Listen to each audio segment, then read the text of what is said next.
Good evening, everybody, and welcome to Atonal Symphonies, a conversation on Blackness and liquidity at the threshold of thinking and making, presented by Liquid Blackness, Journal of Aesthetics and Black Studies. My name is Alessandra Raengo. I'm professor of moving image studies at Georgia State University. I am the founding co-editor-in-chief of the Liquid Blackness Journal and the research group that originated it in 2014. And I'm here with Lauren Kramer, who is the co-editor-in-chief, and I'm going to let her continue the introduction before we move into the panel. Hi, I'm Lauren McLeod Kramer. I am jumping into this evening's panel, to begin us with two important acknowledgements. So first, the Liquid Blackness Research Group is located in Atlanta, Georgia, but from my home in Toronto, I'd like to acknowledge the land on which the University of Toronto operates. For thousands of years, it's been the traditional land of the Huron-Wendat, the Seneca, and the Mississaugas of the Credit. Today, this meeting place is still the home to many Indigenous people across Turtle Island, and we're grateful to have the opportunity to work on this land. My second acknowledgement is to our generous sponsors that made this event over the last 2 days possible. Thank you to the Department of Film and Media Studies at Emory University. Atonal Symphonies is also supported by the Cinema Studies Institute and the Black Research Network at the University of Toronto. Both during this process of planning have been in solidarity with the Canadian Association of University Teachers Censure, and hope that although this event looks like it's moving towards resolution, that you will learn more about it and the significance of academic freedom at censureuoft.ca. Thanks. Thank you, Lauren. We're very grateful to our participants who are contributors to issue 5.1 on liquidity and 5.2 on Blackness, and specifically the way Blackness understands its own processes. And this work and your work is helping us launch the journal as a space that we hope will be oriented towards certain values. I've said it at every panel, and I think it's very important. The blurring of theory and practice, scholarly and creative work, institutional and non-institutional voices across seniority and generations, and our aspirational praxis of Black study, and therefore our commitment towards informality and improvisation. And it seems just perfect that we are concluding here with these artists and thinkers, Fred Moten, so that don't require any introduction. Fred Moten, Suné Wood, a visual artist, James Gordon Williams, scholar and a composer and pianist, Walton Muyumba as well, scholar primarily from the University of Indiana, and my co-facilitator is Chip Linscott. You can wave, who is at Ohio University. So it seems really perfect, right, to kind of think about our values again, because your practice, so I'm going to call it practice, whether it takes place in writing, whether it takes place in composing, whether it takes place in the practice of being together, the way James, Suné, and Fred have done with You Are Mine, I See Now, I'ma Have to Let You Go. That was the piece that was presented in several places, but the one specifically that we focused on was the presentation at the Hammer Museum, Made in LA 2018. And they had a live performance that I confess initially, because of, Eric Cristobal, the curator of this performance, did not give much of an introduction. And I think that offered a really interesting provocation for people that saw it like me on YouTube, so retrospectively. And so we do wanna talk about that first, and the way in which informality, improvisation, and incompleteness seem to be really at the roots of it. And one of the main, rubrics that I am thinking it through, and Chip is going to jump in and elaborate on that, is something that Fred said during the Q&A when he was asked about the question of context. What does it mean to see Black art in context? And Fred said, this is a church problem.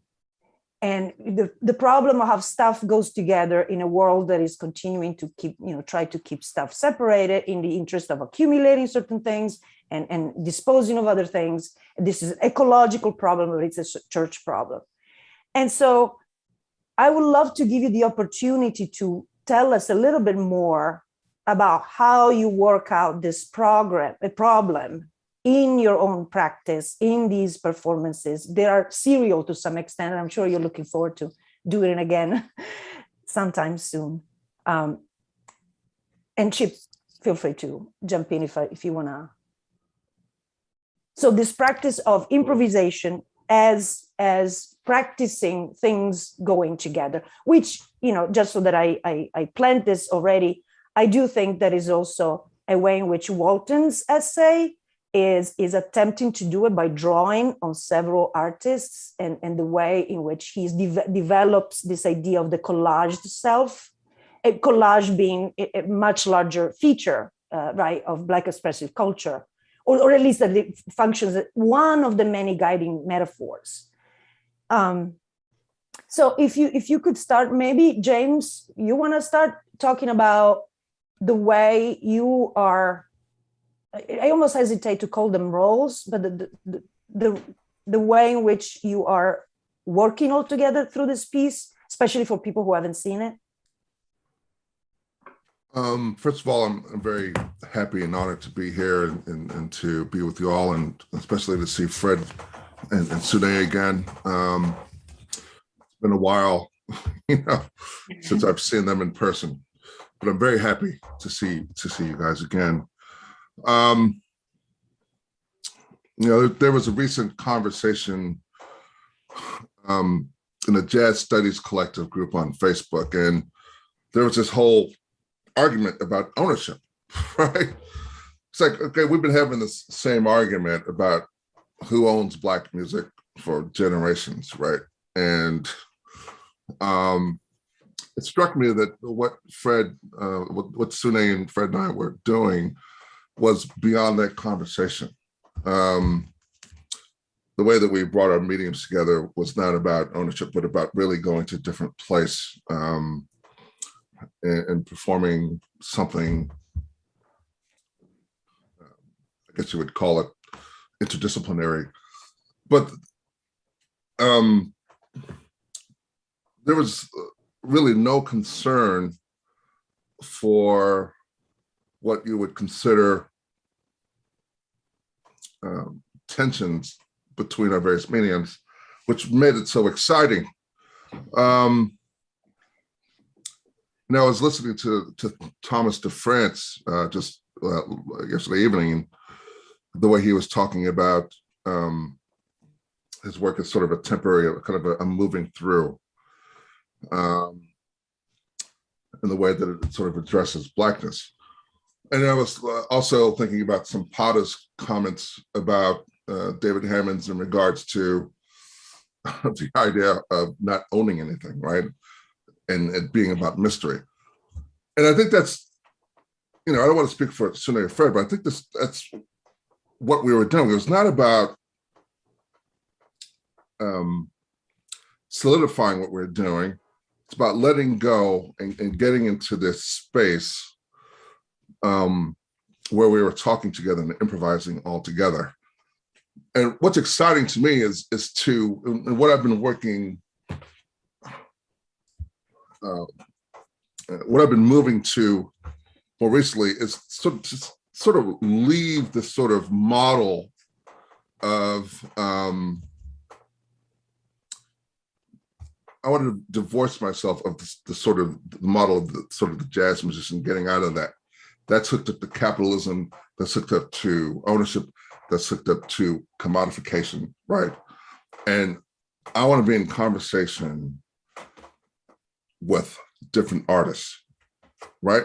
And we get to this, working with Suné and Fred has helped me get to this place that has been very exciting, and it's taught me things about improvisation that I would not have necessarily learned had we all been musicians in the traditional sense. I love that. Suné, please. Yeah, thank you for inviting me here. And it is surreal and wonderful to see you, Fred and James. And hello, everyone who's here and whose still photo is kind of in the box. So, yeah, I guess I was also kind of thinking about what is the difference between improvisation and freestyling, like, or you know, possibly as a generational term. But you know, what it felt like we were in the midst of, because like every time we came together, it was a different iteration, which was really exciting, you know, and that it was, you know, we were, especially in the iteration at the Hammer, we were able to kind of both all fully contribute, you know, in previous iterations, it was a pre-edited visual, you know, so it was live editing in the Hammer iteration. So we were able to really come together in a way that was really exciting, as James said, that kind of like dispel a lot, you know, and just it felt more like a laboratory, you know, in the space, and being able to just jam, you know, and yeah, so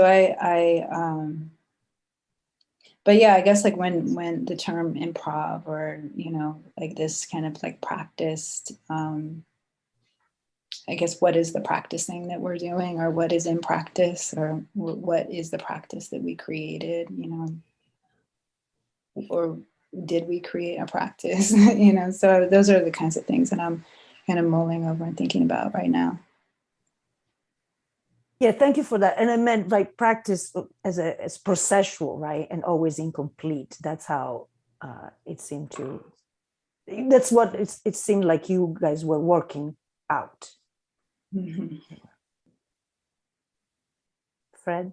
Although I get, and yeah, let me echo the thanks. It's really great to be here in, you know, under the auspices of Liquid Blackness, and also just so much appreciate y'all giving us a chance to be together again. We I guess in my mind, I always lament the fact that we don't get to practice. You know, that we've always said that, man, if we could just have, I don't know, a couple weeks together, you know, in somebody's garage or in somebody's barn or something, it's no telling what we could do, you know, not in the sense of working it all out, but in the sense of just giving ourselves more experience of working together, particularly with regard to, you know, I agree with James that there wasn't any tension between us in the sense of the fact that we were working in these different media and different genres, but maybe James, you did have a little bit of a head start on us in terms of what it meant to work with other people in the moment, you know, and obviously I think that Suné had a head start on me in terms of what it meant to work with other people. You know, it's the sort of infernal isolation and, you know, sort of solitariness of writing that, you know, that I had to get past. And of course, once the way you get past it is by realizing that it was fake all the time anyway, right? You're not trying to get past a real thing. You're trying to get past an illusion, which is even tougher, you know, because nobody writes anything by themselves ever, you know, but you can bullshit yourself into thinking that you do, you know, and the profession is certainly constantly trying to make you think that you do because of the ways in which you get valued and evaluated and so forth. So working with other folks helps you. It's like the practice of working with other people helps you get past the illusion of this sense that you are ever by yourself. And right now, all I wish for is that we have a chance to do more, that we get we just need some space, and some time to work together and do more stuff. And I'm tending to go on too long already, but I will say this one thing. Part of what I think made it so great was that, we had maybe in various, like I had known James, a long time, we corresponded together, when you were at graduate school, or just finishing graduate school about your work. And then, and even a deeper way, I got to know Suné because our kids were friends, and our kids would go over to each other's houses and play. And in a lot of ways, what we were doing was a kind of, it was their lead. It was the kids' leads that we were following in terms of just figuring out what it was like to play together, to get to know each other, and to improvise at the level of play in that way. So.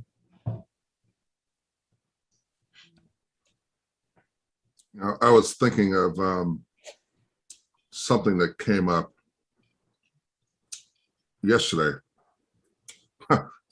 Speaking of children, my youngest fractured the tip of his finger. It's been a very busy day. But the idea of cool as a refusal, that might have been to France. And the way that we played together as the idea of coolness and as a refusal, right? Which I think connects to your idea of not consenting to be a single being. I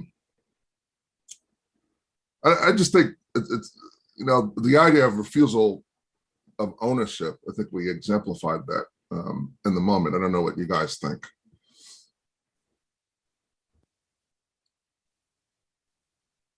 Well, from the outside, sorry, Suné, you were going to say something. No, go ahead. Well, from the outside, right? So I just imagine one of the burning questions could be, what came first, right? What was the prompt? Was it Suné's visual? Was it my... But then the moment I asked that question, I realized that that's not the point. That in fact, what you were able to make happen is also, again, going back to this question of ownership, the delusions of ownership, right? Including self-possession, is that we're witnessing something where that question becomes, it just makes it irrelevant. So that's all I wanted to add.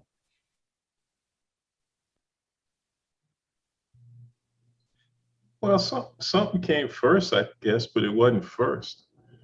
It was just, there was something came first so that you could then see what came before that, right? Like, but I can't remember. Did we do the thing that we did in Syracuse? That was before the Hammer or after the Hammer? That was before the Hammer. Yeah.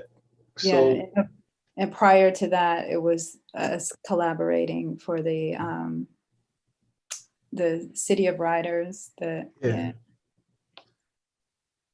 So, well, I guess the thing I would want to. Okay, so somebody's going to have to step up, and really, it's going to have to be these moderators, Alessandra and Lauren, to keep me from talking too much, because I can't seem to stop. But I remember we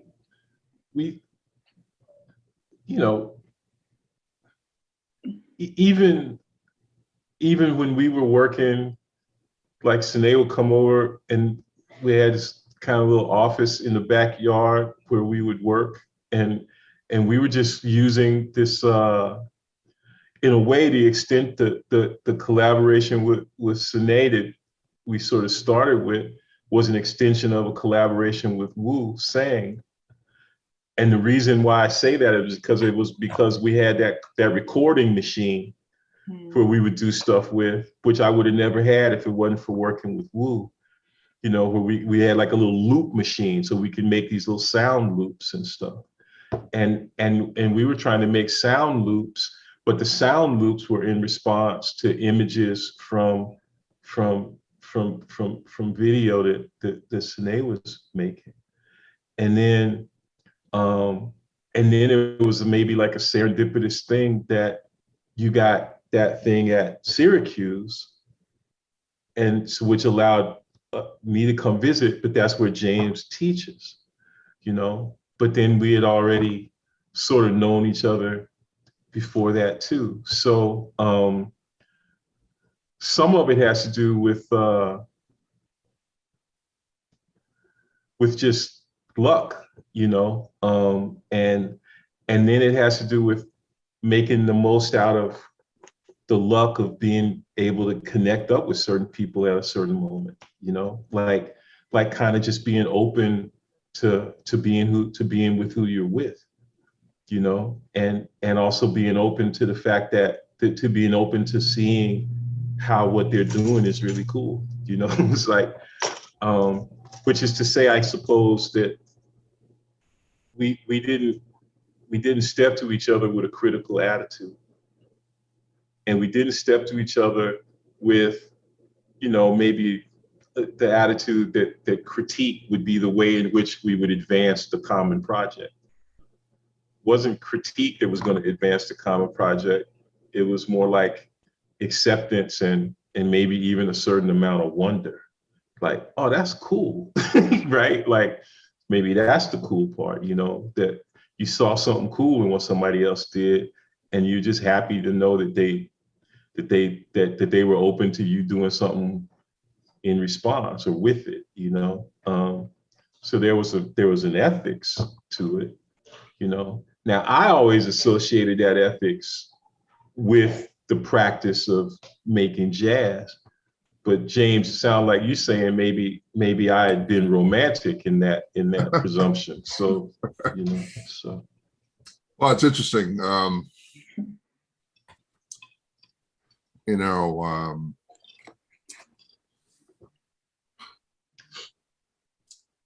that's a good question.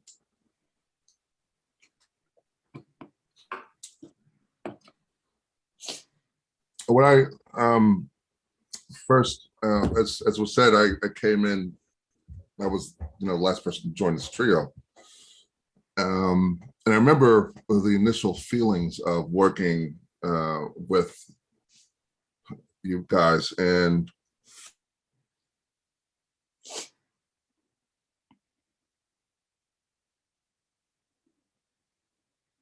What were they? oh, I lost the connection for a moment. I'm not sure. Everybody thought you were thinking, but you were Oh. frozen. Everybody thought it was like this reflective moment, but yeah. Let me get the connection back. Okay. God, it was so much fun and it was beautiful. But it was also like, you know, stepping out into the abyss. I remember Cornel West's conversation with the trumpeter, Terrence Blanchard. They're having these conversations in between compositions. And Cornel West said the great ones step out into the abyss and feel like they just know they're going to land on something, right? And for me, it felt like that when I was working with Suné and Fred, that I was just stepping out into the abyss. But I was rewarded by hearing things and seeing things that I'd never experienced before. So it wasn't exactly comfortable, right? And so, but that's what excites me. This is the liquidity that excites me, you know, pushing me into these new directions. I just think, Fred, that, you know, so many people have talked about jazz as a particular thing, and it's a kind of a, you know, generations of people are trying to discipline what they call, this music jazz, and of course, you know, AACM calls creative improvised music. And so many people try to get around this idea. I just want to leave that discourse altogether and become something else. And I felt that I was that something else with you both. Okay. And to just rip the machinery out of that model altogether and just, improvise in permutations in ways that, and I think that, Blackness has always been transmedia. It's always been, we come up with these fancy terms for it, but it's always been that way. And so I think we're just sort of articulating the vast potentiality of what was always there. This is just our peculiar iteration of it. But what we're doing does not fit within the traditional model of so-called jazz improvisation, which is why I was so happy to, and I'm so happy to continue leaving that.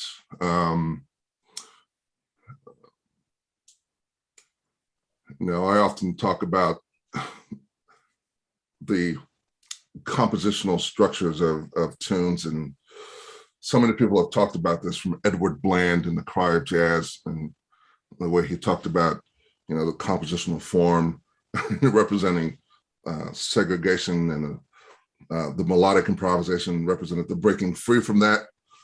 So it's always been there. The idea that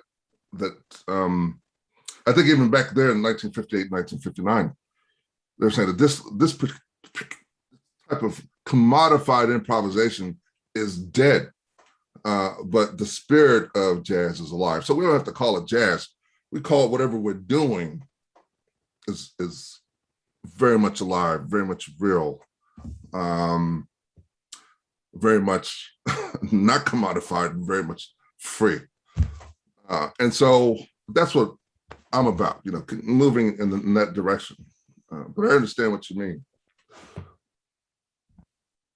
I wonder if Walton wants to also, and that was incredibly helpful, James, thank you. Also, because in a sense you are, I don't know if this is blasphemy, but you're almost improvising with yourself. And one of the things that fascinates me about your piece is the discipline that it takes to, that it takes to kind of bring together all of these pieces, but without demanding completion, without demanding resolution, without demanding. So can you talk about that, and also the process of writing it, which obviously must have taken bits and pieces, your own personal archive in many ways.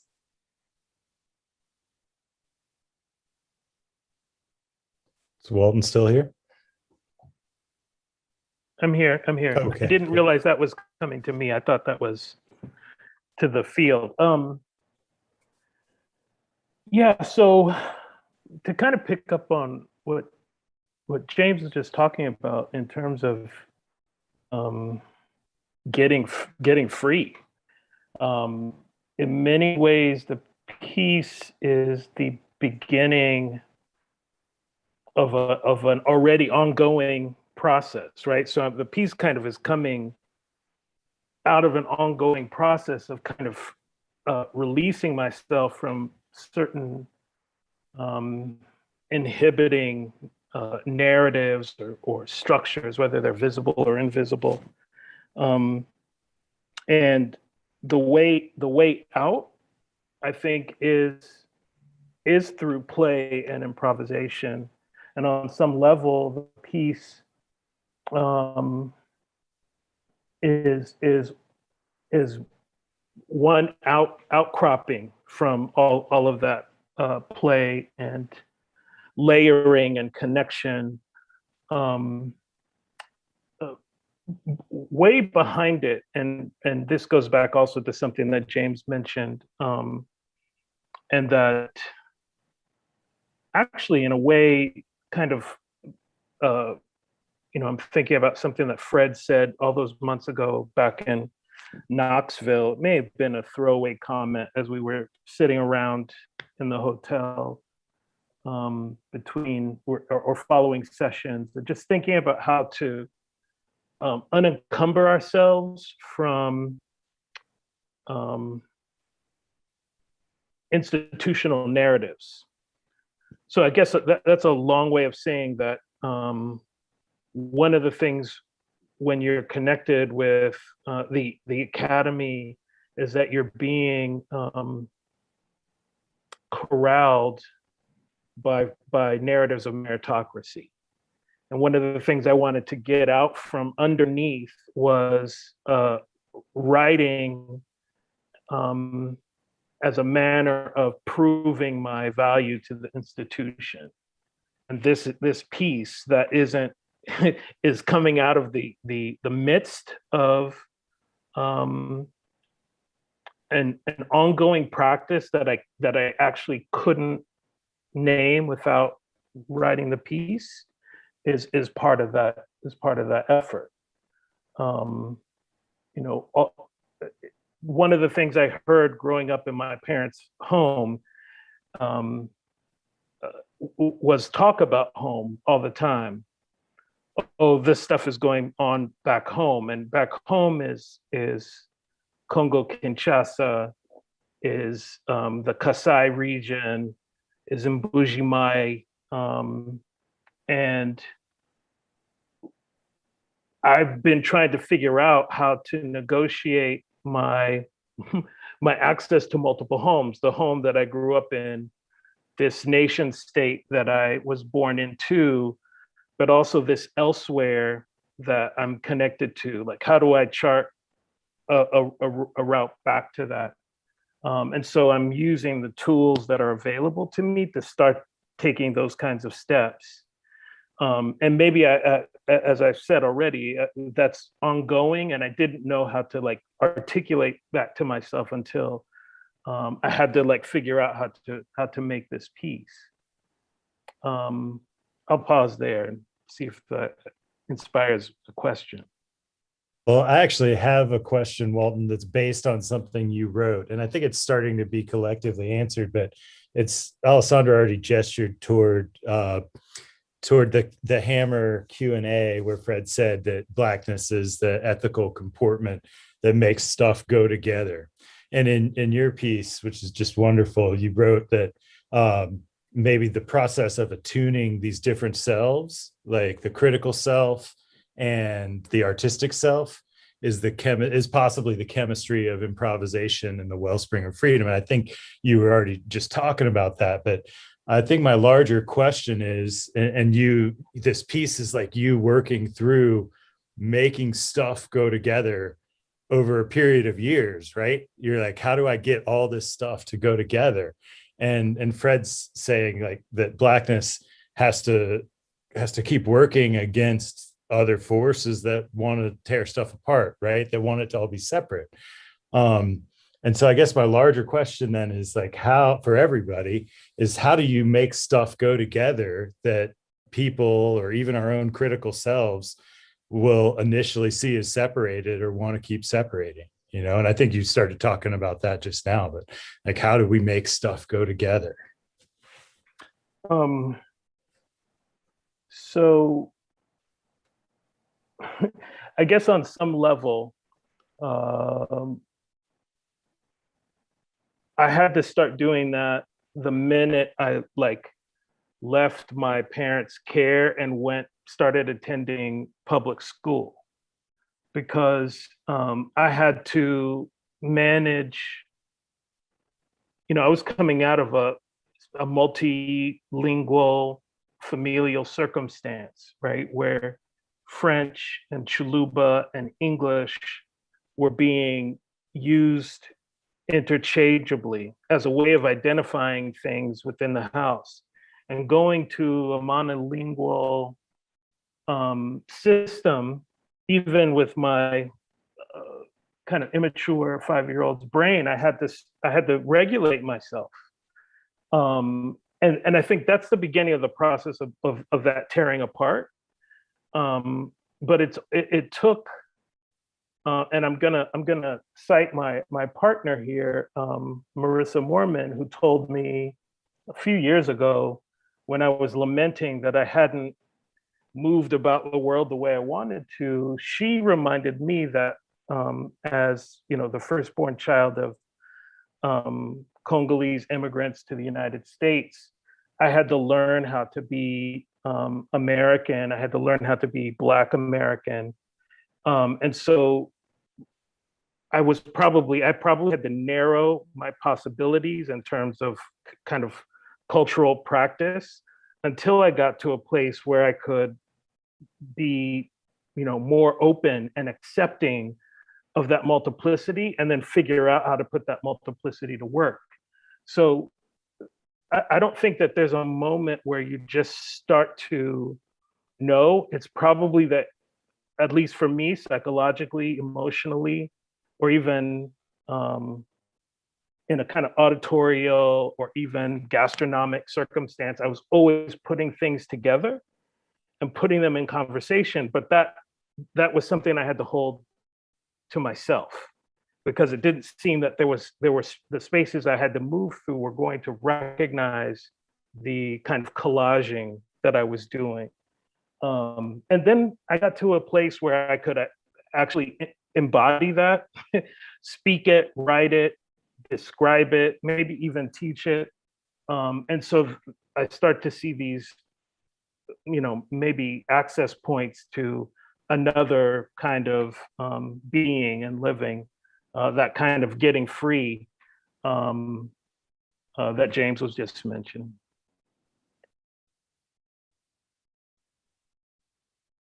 Thank you so much for that. If anybody wants to, I think this is a productive, right, line of thinking. Also because maybe I can bring it, unless someone wants to jump in. Fred, you were nodding, so I don't want to put you on the spot. I mean, no, everything.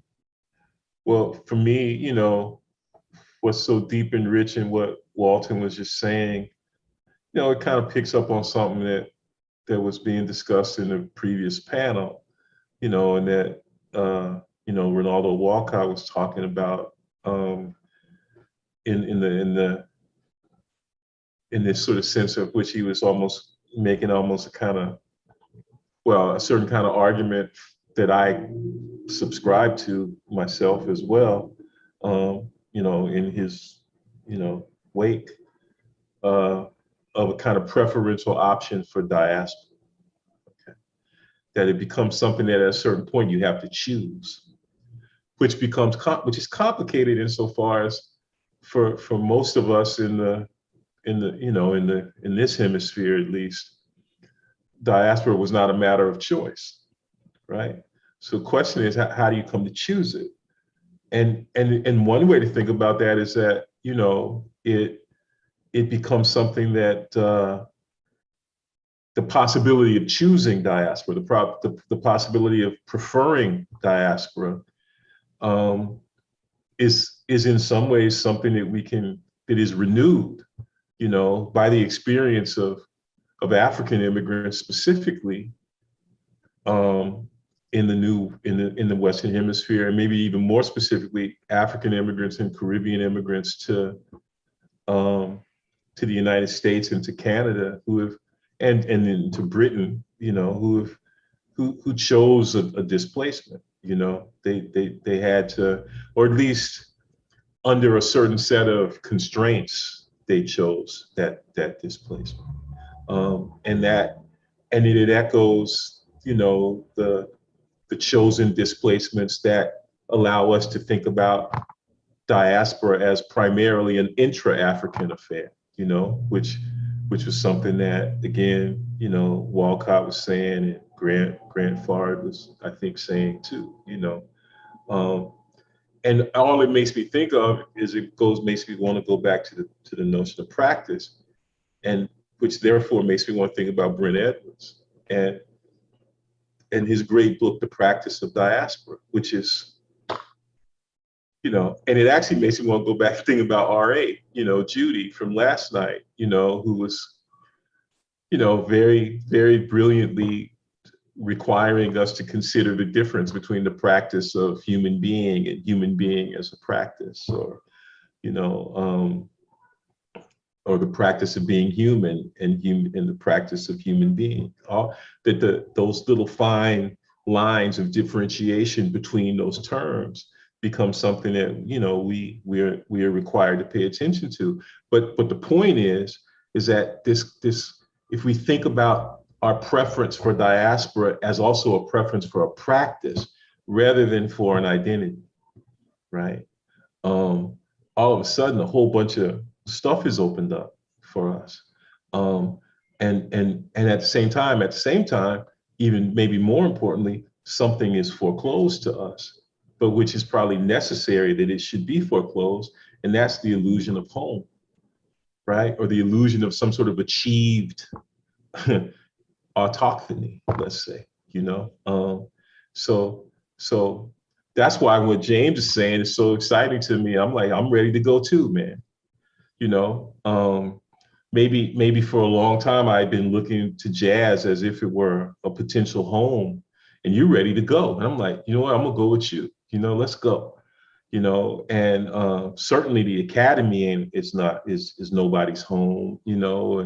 And I don't know that insofar as Black studies has been in a certain way enveloped by the academy, and maybe that envelopment was because in some weird ways that's where it started, as a discipline rather than as a mode of practice, right?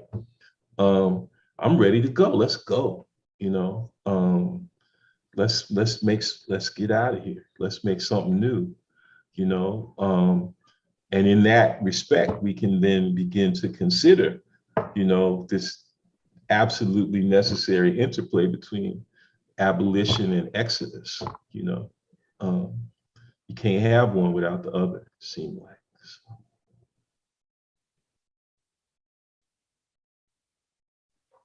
Thank you. I wanna try to ask a question that is or see how Suné, like your personal practice, even before, right? This work that you did together, this practice that you did together.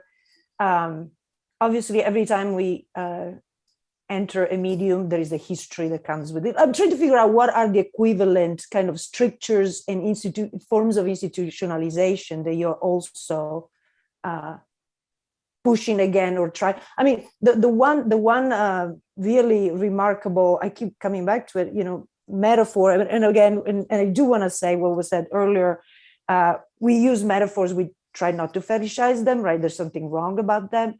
But the search for air pockets that happens through that piece, and it happens at all levels, across media. I wonder, right, if that's another way of thinking about, Thomas de France calls the watery folds, right? There are these moments, these places that might offer alternatives, either a way to exit, in fact, a way to go, but they remain exceptionally vulnerable, right? The risk of implosion, the risk of failure, the risk of not making it is always there. And that's something that your mind really brings forward. And Walton's piece, obviously, is also just very, very vulnerable. And I wonder how you think about it in your own practice, with or without them, right? Like, I don't know if you want to think separately. I mean, it's difficult in this conversation to now separate oneself, but you know what I'm saying. Yeah. You mean the literal air pockets? Is that what you're? Well, yeah, I think about the visual work that you do, mm-hmm. right? In this practice, you were not just doing visual mixing, not that that wouldn't be enough, right? But you carried some of the spoken word or whatever. But I'm thinking the way I was looking at the way movements, were expressed, this constant coiling, this constant reverb, and I was wondering if there is an attempt to create some kind of formal equivalent. Maybe that's not might be the right way to say it, for what the air pockets that the piece is also about.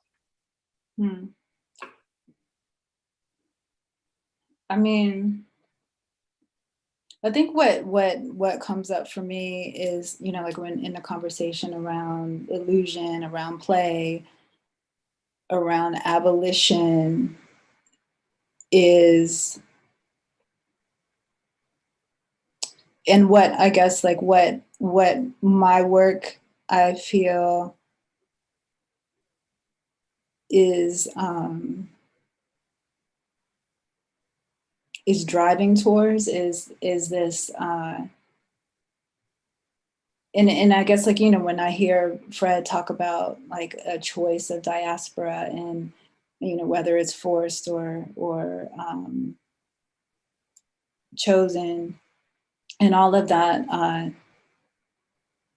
spiritual, energetic, you know, all of this kind of like residue that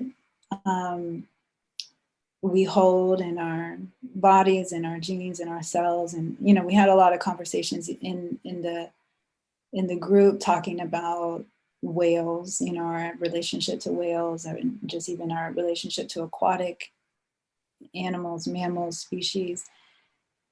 And so I guess like what I tend to move towards is like, what are the shifts that have to happen energetically, spiritually, existentially, metaphysically. Like that's kind of the spaces in which I feel like it's necessary to breathe. So I think that perhaps like the way in which I want the work to push, or I want the work to is that it's not ascribing to whatever this conception of like a Western notion of making is, you know, and it's utilizing knowledges that aren't necessarily, you know, applauded by an academy.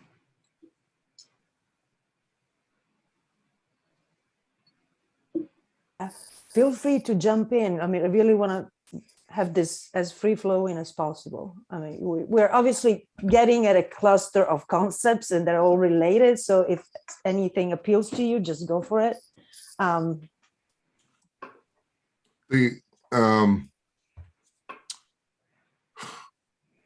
It's a very rich conversation, and I suppose, you know, it could come in very different angles. I think it was George Lewis, we're also talking about improvisation. So George E. Lewis, the great composer, improviser, cultural theorist, he defined improvisation as dealing with a set of conditions and not a choice, and about sort of being comfortable with indeterminacy, right? So in our particular case, we're dealing with a set of conditions, and now I would say on the times, you know, when we performed, at least I was personally denied a feeling of completion in that sense. And that's fine. I can live with that. You know, better to think of it as an ongoing conversation than anything with finality. You know, we are inculcated in so many different ways to understand what is finality. Of course, within the musical sense, you know, you're trained to think, okay, well, you play these couple chords and this represents finality. You know, you go to the dominant seventh chord to the tonic, boom, you're home, right? Everything has a beginning, middle, and an end. But does it? And you know, in Western European art music, they have this term called the deceptive cadence. So instead of going to that so-called home chord or the tonic chord, you might go to the sixth chord or an A minor chord. But I think, and I've always felt for the longest time, and I really believe and I practice that whatever kind of structures, and I think this really applies to our work, whatever, there are so many structures there and moves that come out of the repertory of commodified music, and I imagine for film and another, but when I was young and I would be composing something on the piano, my mother would sometimes say, it doesn't sound like it doesn't sound like it's finished. But for me, it was. And I always felt like, in an improvisation, it's not about any finality on any given performance. It's only an invitation to go on and do the next one. And you hear the dust settling, but it's not really settled, but it's a kind of thing that, and sometimes I hear musicians do it in the way that they will finish a piece. It is a decision to come together, unspoken, a kind of feeling that happens. Sometimes you're wrong. Sometimes, most of the times, if you're lucky, you're right. But it's about listening. And I had to listen in a different way. I had to listen to what, with my eyes, to what Suné was doing, and I had to listen to what Fred was doing. And it's not about a perfect ending or a perfect resolution. It's not about resolution at all. It's about kind of a letting go and ending up in a different place where you began, and always ending up in a different place where you began. So, and I think you hear this. There's so many examples of this in music, but I think what we're doing is an extension of that, and individually and collectively.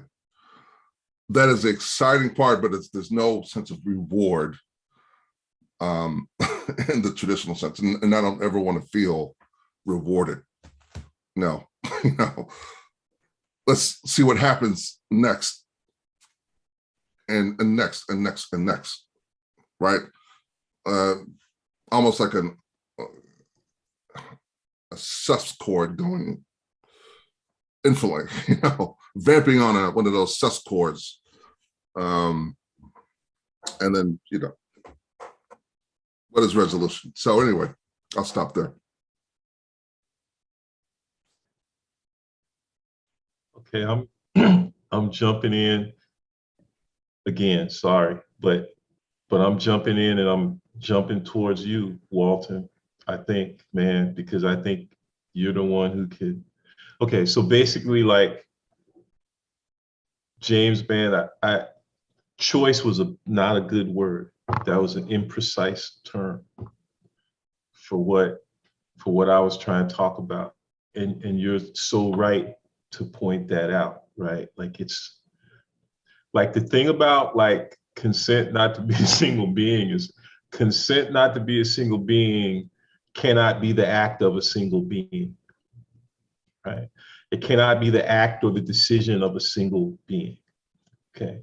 Which means that consent in that phrase, which is Glissant's phrase, but which is also submitted to the random effect of translation, right? By Christopher Winks, when he renders it into English so that it becomes something even just a little bit different than what it was when Glissant says, right? That's not a matter of an individual intention or act. It's not an individual. It's not an individual decision. It doesn't operate in any kind of normative way within the framework of the Western philosophy of action, as well as the history of a certain kind of Western discourse on ethics. And this is why I'm pointing this in your direction, Walton, because you study pragmatism and you know what it is that I don't know about this, right? But it's like, so what would be a better word than choice? And the better word that I said in the first place, probably, but then I backed away from it, was preference. And the reason why I said prefer, although it's not a perfect word, but it's what it is it's a liberation theology word. Okay. And I didn't want to say preferred diaspora within the context of a liberation theological discourse, because I didn't want to burden Professor Walcott with a theological discourse that I'm pretty sure he doesn't really care about that much, right? And I didn't want to muddy that water for him. But the preference for diaspora would be something like what liberation theologians would call a preferential option for the poor.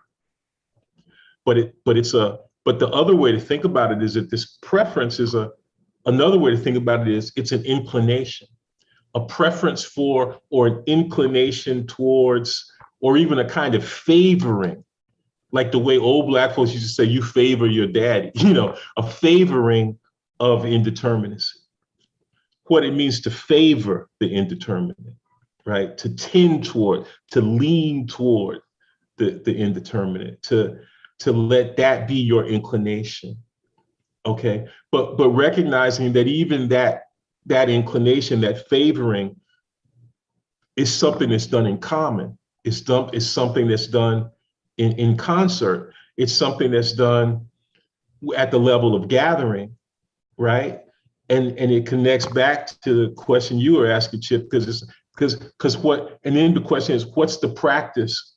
What practice makes this gathering possible? Like to say how stuff goes together is different than to say how things go together, because things implies the individual separation of thing by thing. Stuff is a mass word as opposed to thing, which is a count word. And an even better word for stuff is shit. Like how shit go together, right? And it's a word that is not determined by the simple opposition of singular and plural, or by their addition, right? It's outside of that metaphysical constraint and construct. So how shit go together, and it turns out maybe the way shit go together is by way of differentiation. Shit go together by differing, right? The gathering is a practice of differing, right? Which is again something that that Walcott was saying today, I think, in some ways.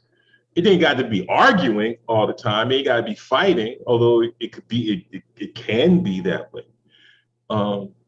But it could be, but then the question is, what's this interplay, so to speak, between differing and preferring, between differing and favoring, right? Like, how do we engage that practice? How do we practice that practice? Like so that we can get better at it, kind of thing. Okay. That's it for me for the rest of the damn day. I think part of what you're getting at, and I think what's powerful is that you part of figuring out what shit goes with what is about collaboration. I suppose what the pragmatist might say is, like, we're trying to form discourse communities where we're sorting out what are the useful terms, what are we going to name things, including the practice. And so, there's a will to believe, right? And there's also a will to truth, if you will, right? And William James would talk about the cash value of things, not in a capitalist sense, but the sense that the concept we come up with and that we name is going to have grand utility. And that many of us are going to be able to come to that term and find sustenance. And maybe that term becomes not as useful as more and more people come into the practice or splinter off into different kinds of discourse communities. And then among those communities, we're trying to come up with terms and concepts, right? So I think this is what was going on in the previous panel and talking about diaspora, not as a singular thing, but in its multiplicities, right? This is to bring, let me bring up a couple texts, because this always is helpful, at least for my own thinking here. One text being Ross Gay's powerful poem, Beholding, where he cites Allen Iverson. We're talking about practice. We're talking about practice. And he tries to find in the repetition this place where practice becomes so capacious that the concept of practice becomes the thing that we're trying to get to itself, right?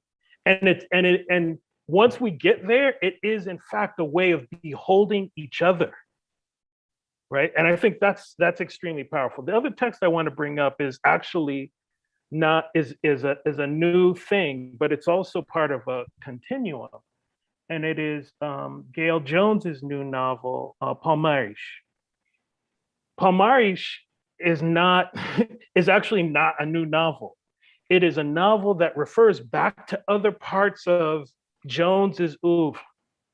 And in that way, what she's trying to get us to think about is what John Weidman would call great time, borrowing from John Beatty. So great time is this sense of simultaneity, that even though the novel Palmares is supposed to be set in 1680, it's actually about 2021. And that it's not simply about these Africans who were taken to Brazil, who are then trying to found various quilombo to escape and then recreate society. It's that the quilombo is being recreated all the time. Yes. Right?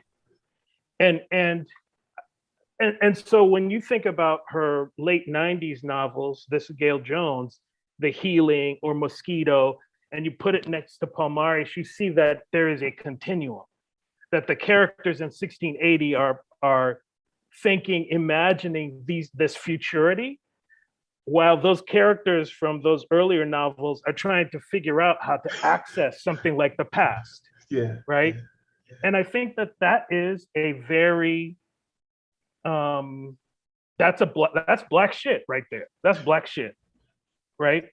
And I think that's what you're trying to get to. Like I think that great sense of great time, that simultaneity, but also the practice of literally dwelling in that simultaneity and trying to figure out how to, if not get home, make homes, make places, right? Making generations in the impossibility of motherhood, right? So it goes back to Corregidor too. And this means that Palmares is an improvisation right? Where improvisation is also criticism, it's revision. Absolutely. Right? It's like Palmares is a new novel in the same way that Miles playing So What in 1968 is a new song. Right? It's that, it's a matter of like this extended sort of autocritical repertoire thing, right? Right? I mean, no, man, that's yeah. I want to jump in to say, because that Erin Christoval described Suné's use of constant recombination, and I forget what is the exact term that she used, and of course, so I invite you to jump in. The constant remixing in your work in very similar terms. I don't recall that this part of the conversation actually made it into the journal page, which is I mean, it's part of it did, but even in previous conversations with her. And that was one of the things that attracted her to your work so much. So do you want to, I don't know if this resonates with you in terms of like also define a certain concept of temporality that is part of this constant remixing. She says, Suné's work exists in a million places, right? I mean, it's like, where is it? Where is it? It's in so many places at the same time. Yeah, I mean, I don't remember exactly that particular comment. Oh, sorry, she made it with me on the phone, not during the Q&A. Oh, okay, that's why. Yeah, no. Oh, I thought that was in the Q&A. Yeah, I mean, it resonates with me in what was spoken about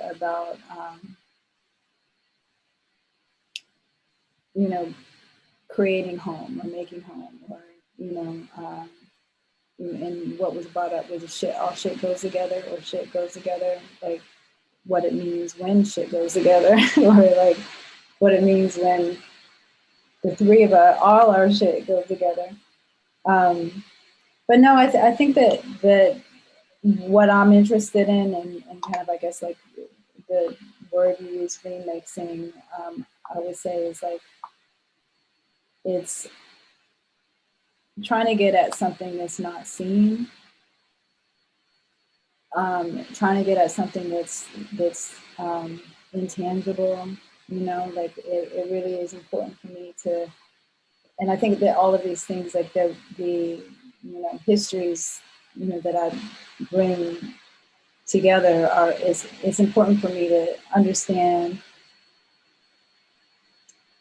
just I guess like what I'm trying to say is, like, when I'm interested in kind of the language of what these things are doing, and so it's a visual language, obviously, but there's also these other kinds of languages, gestural, what I'm really interested in is spiritual language, so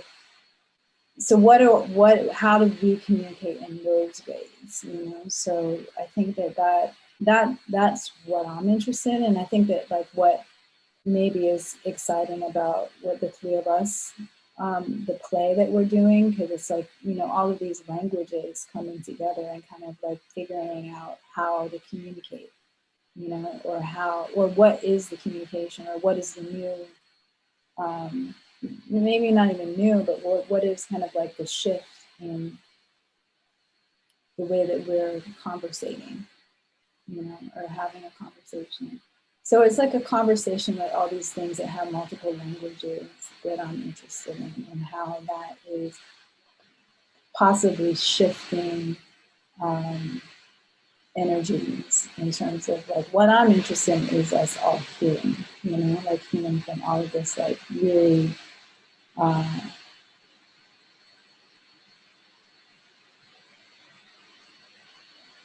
weighted shit, that we're carrying.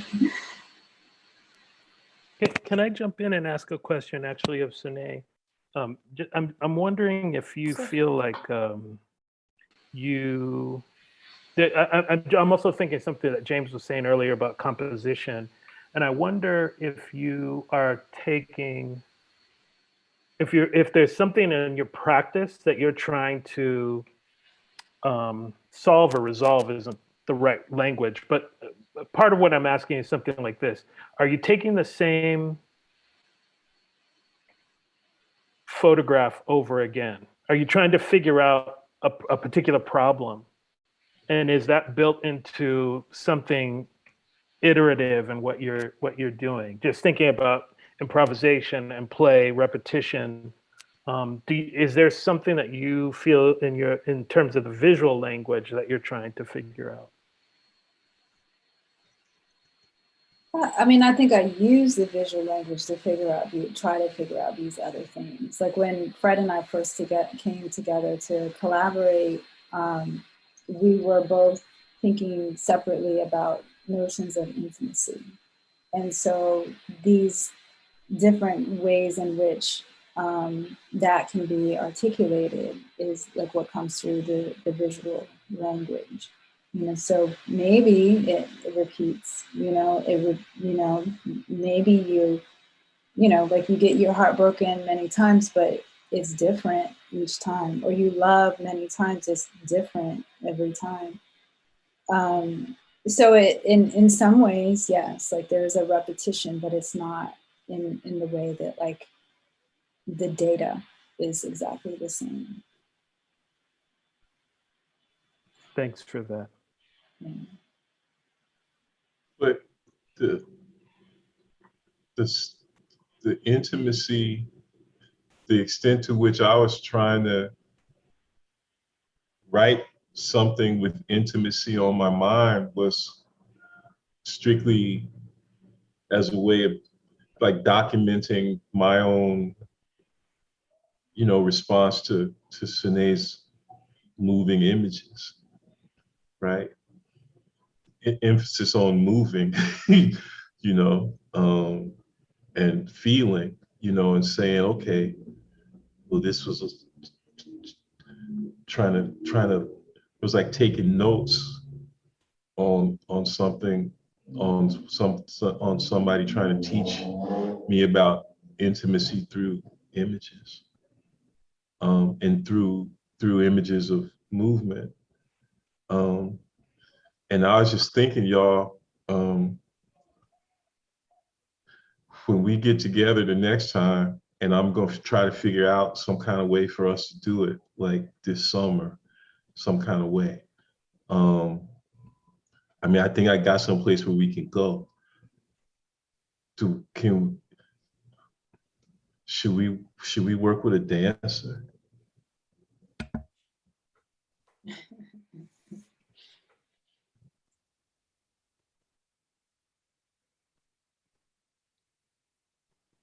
I think this is practice, so you can go ahead and say out loud what you guys want to do next. So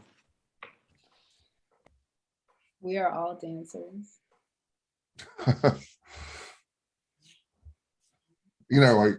I'm totally open. Totally. Yeah. I have a friend named Nia Love, and she's been doing all this dance stuff, and she's doing it like underwater. And a lot of the dance stuff she's doing was reminding me of some of the scenes that you shot, Suné. And I shouldn't be so coy. I wasn't just thinking about a dancer, I was thinking about one in particular. Okay. named Nia Love, who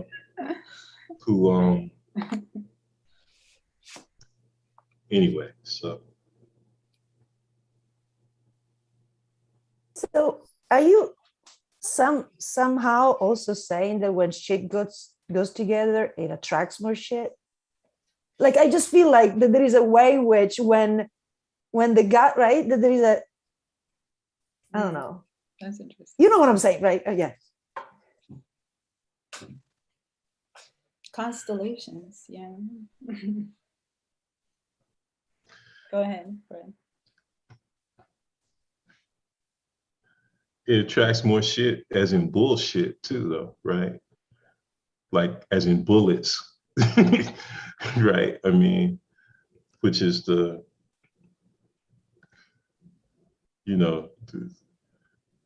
beauty of that,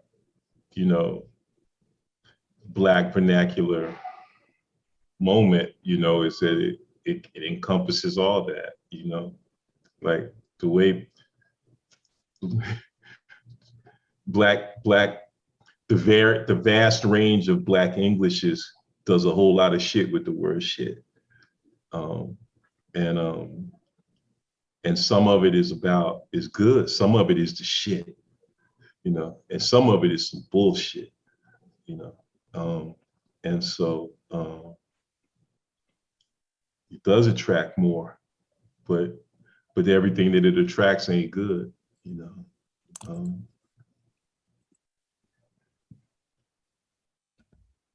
Kind of reminds me of that old adage that African-American improvisers have been throwing around for a long time. When in doubt, lay out. It's like it's a bullshit monitor. Like anything, if you're that's something I was thinking about as I was performing with you, Suné and Fred. I refuse to force myself to do something, even if I felt uncomfortable at the time. And sometimes people, you know, when they feel uncomfortable, they feel like they have to force themselves into a situation. You know, yeah, I've done it too, you know, and we've seen it happen, you know, whether it's that uncomfortable silence in the classroom. I think that's where the good stuff is, that sort of uncomfortable silence, and something erupting out of that. Let the spirit lead you. When in doubt, lay out. And that applies to a whole set of different situations. But, you know, I think in terms of the process of creating in real time, that's very helpful to me. You know, when you're going into the unknown,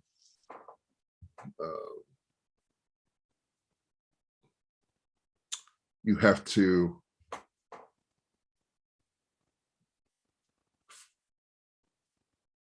really fight against old patterns and go away from them. I think that's the practice. I think that's the practice. I mean, it's very powerful to hear that, like some of the germs began around the question of intimacy, right? Because it is also an incredibly vulnerable space. It's also a space, right, that you were talking about being on the edge of the abyss, right? You know, it requires this constant, again, preference for pushing and letting incomplete. I think, Fred, I think you answered that question in the chat, right? Chat about incomplete. Yes, thank you. But if you want to elaborate, that's wonderful.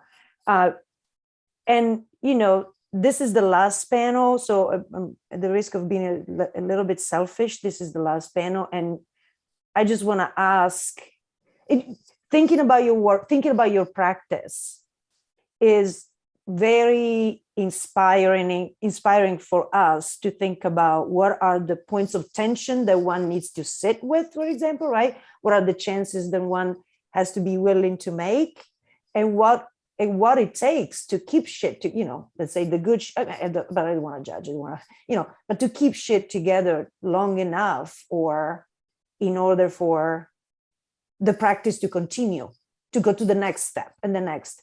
And, you know, for us, it's, you know, your work across so many different spaces. But we have created a journal. I mean, that it's one of the manifestations. I guess the journal is just one of the faces, the concrete manifestations that this takes. But we constantly think, we try to stay, you know, I guess I don't even know what I'm trying to ask, but there is this incredible tension between a certain completeness that goes into a published essay. That's why we welcome work that is not complete, or work that is constantly thinking about it. That maybe it's a space where people can experiment with things that are not normally allowed in academia. But then again, right, it's very difficult to manage that relationship. And I wonder if you have any thoughts on that, because, you know, part of activating what happened on the page was also so that we could have this conversation, you know.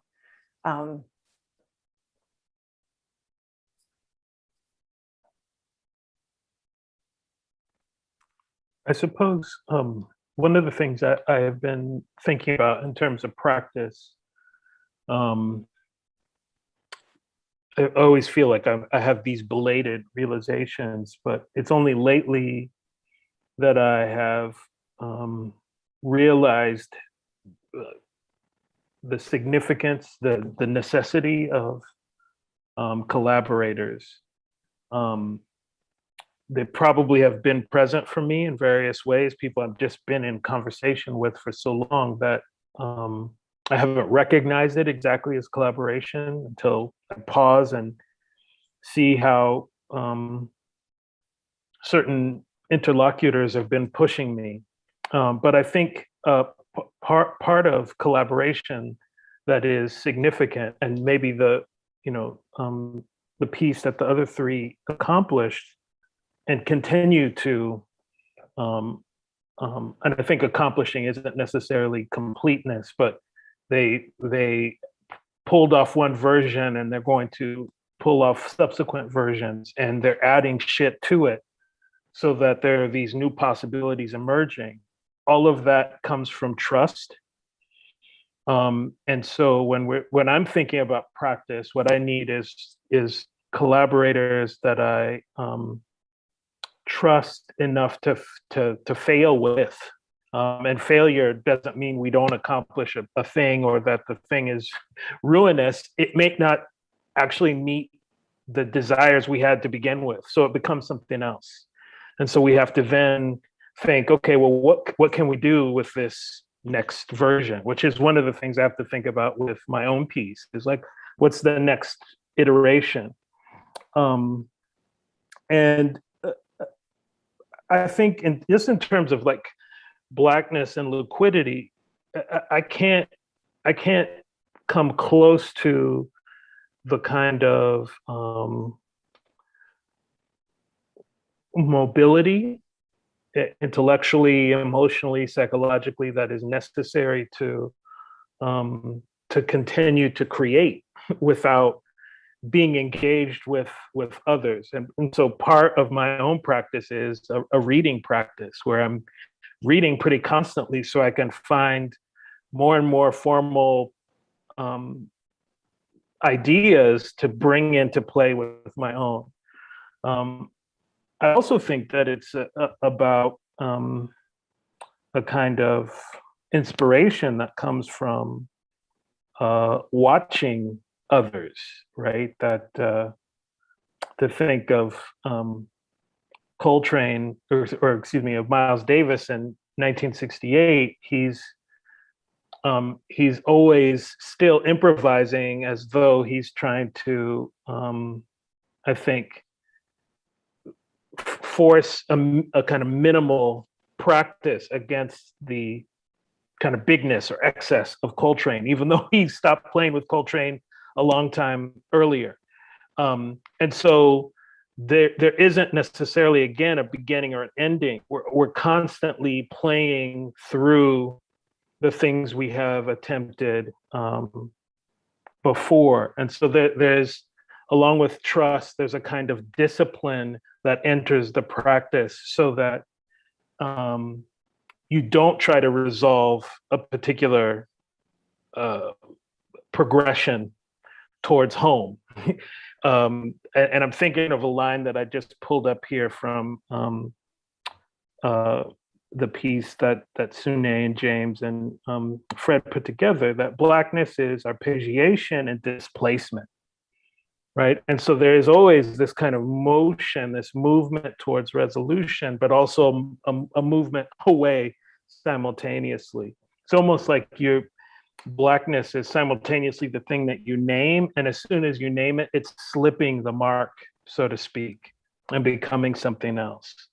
And so keeping that in mind, I'm always trying to engage with the kinds of artists and artistry that is going to let me do that simultaneously.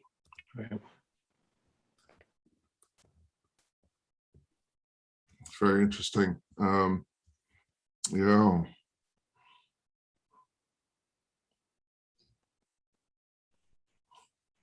One of the things that you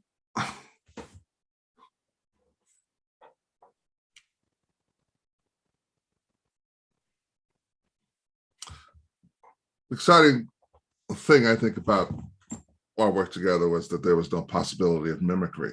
And they had to do with the different mediums. You know, sometimes you're on a bandstand and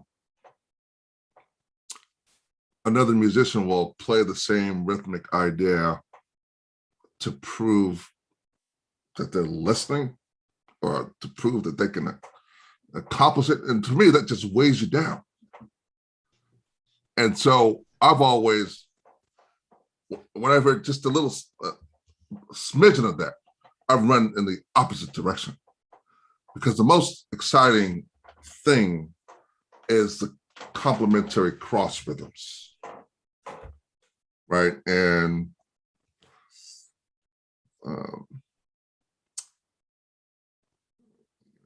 it forces you to keep creating in the moment, to be, and that would be a true dialogue. But couldn't do that with Suné and Fred, no. You know, and I welcome that wholeheartedly. But yeah, to your point, yeah, it is that slippage. It is the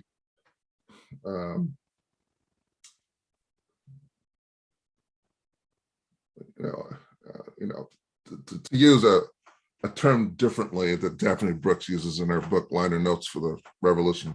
She talks about sonic curation. I want to flip it differently and say, yeah, well, in the moment, you are doing a type of sonic curation of that slippage, making sure that you are complementing and not just mimicking. Otherwise, it's just repetitive. It's like a grizzly bear jumping on your back. You wanted to get free. So always going in the direction of going away from those patterns. Wayne Shorter said something once, the saxophonist Wayne Shorter said something about when he thinks about a phrase, he doesn't think about it within sort of a 8-bar phrase. He thinks of it as one long beat, one long cycle. And perhaps that's his slippage. And whatever happens within that is exciting. But it's avoidance of it's avoidance of the kind of ownership of the musical ideas by being free and open to other ideas. And it's even more exciting working with a live poet and a video artist, experimental video artist. If that makes sense.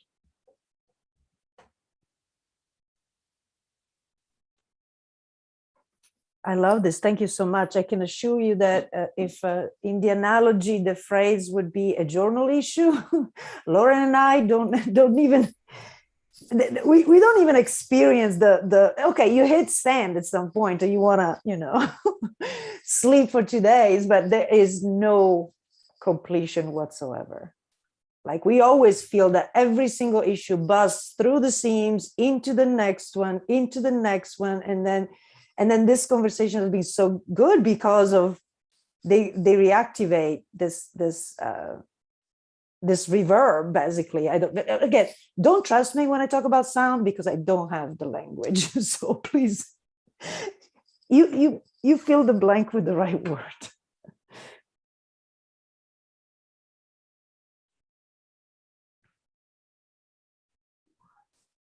Unless there are some concluding comments, I wanted to invite, and please, Fred, Suné, Walton, and yeah, thank you. I'm glad that Lauren came back.